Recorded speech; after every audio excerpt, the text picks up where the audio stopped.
جۆ بایدن سەرۆکی ئەمریکا دان دەنێت بەوەدا کە وڵاتەکەی لە ئەفغانستان شکستی هێناوە چونکە ئەو وڵاتە بەوە ناسراوە گۆڕستانی داگیرکەرانە. بایدن لە تویتێکدا ڕایگەاند ئێمە بەر لە 20 ساڵ بۆ ئامانجێکی ڕوون کە بریتی بوو لە ناوبردنی ئەوانەی 11 سێپتێمبەر هێرشیان کردە سەرمان و تا قاعیدە نەتوانێت جارێکی دیکە هێرش بکاتە سەرمان. دەیەک لەمەوە پێش ئێمە ئەومان ئەنجامدا ئێمە هەرگیز بۆ ئەوە نەچوینەتەوە یەک بنیاد بنین. هەروەها پێشتر لە لێدوانێکی تەلەڤیزیۆنیدا سەرۆکی ئەمریکا ڕایگەاند دۆخەکە لە ئەفغانستان زۆر خێراتر لەوەی پێشبینیمان دەکرد هەرەسی هێنا، بەڵام ئێمە ناتوانین بچینە جەنگەوە هاوشانی هێزە ئەفغانیەکان کە ئامادە نەبن بۆ بەشداری تێیدا.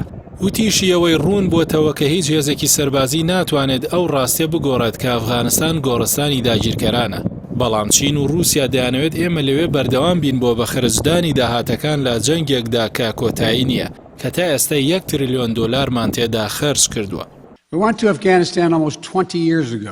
بایدن ئاشکرای کرد کە حکومەتی ئەفغانستان ئامۆژگاریەکانی ئەمریکای بۆ ڕێکەوتن لەگەڵ تاڵیبان ڕەت کردووەتەوە و ئەشرەف غەنی سەرۆکی پێشووی ئەفغانستان سوور بووە لەسەرەوەی توانای بەرەنگاربوونەوەی تاڵیبانیان هەیە. هەر لەو بارەیەوە بایدن وتیشی لە دۆخێکدا کە سوپای ئەفغانستان بەرگری لە وڵاتی خۆیان ناکەن، سەربازانی ئەمریکا شەڕ ناکەن و ناشبێت شەڕ بکەن. لە کۆتاییشدا سەرۆکی ئەمریکا ڕەتی کردەوە کە شکست لە ئەفغانستان تەنیا ئیدارەکەی ئەو لێی بەرپرسیار بێت، بەڵکو دوو ئیدارەی کۆماریەکان و دوو ئیدارەی دیموکراتەکان بەیەکەوە لێی بەرپرسن. بایدن بەرگری لە دروستی بڕیاری کشانەوەی بێسەروبەری هێزەکانی وڵاتەکەی لە ئەفغانستان کرد و وتیشی هیچ کاتێک گونجاو نییە بۆ کشانەوەی هێزەکانمان لە وڵاتە. پێشتریش لە ڕاگەاندراوێکدا سەرۆکی ئەمریکا ئاماژەی بەوە کرد کە ساڵی 2009 ئەو کاتەی جێگری سەرۆک بووە نەیاری ڕەوانەکردنی هەزاران سەرباز بۆ ئەفغانستان.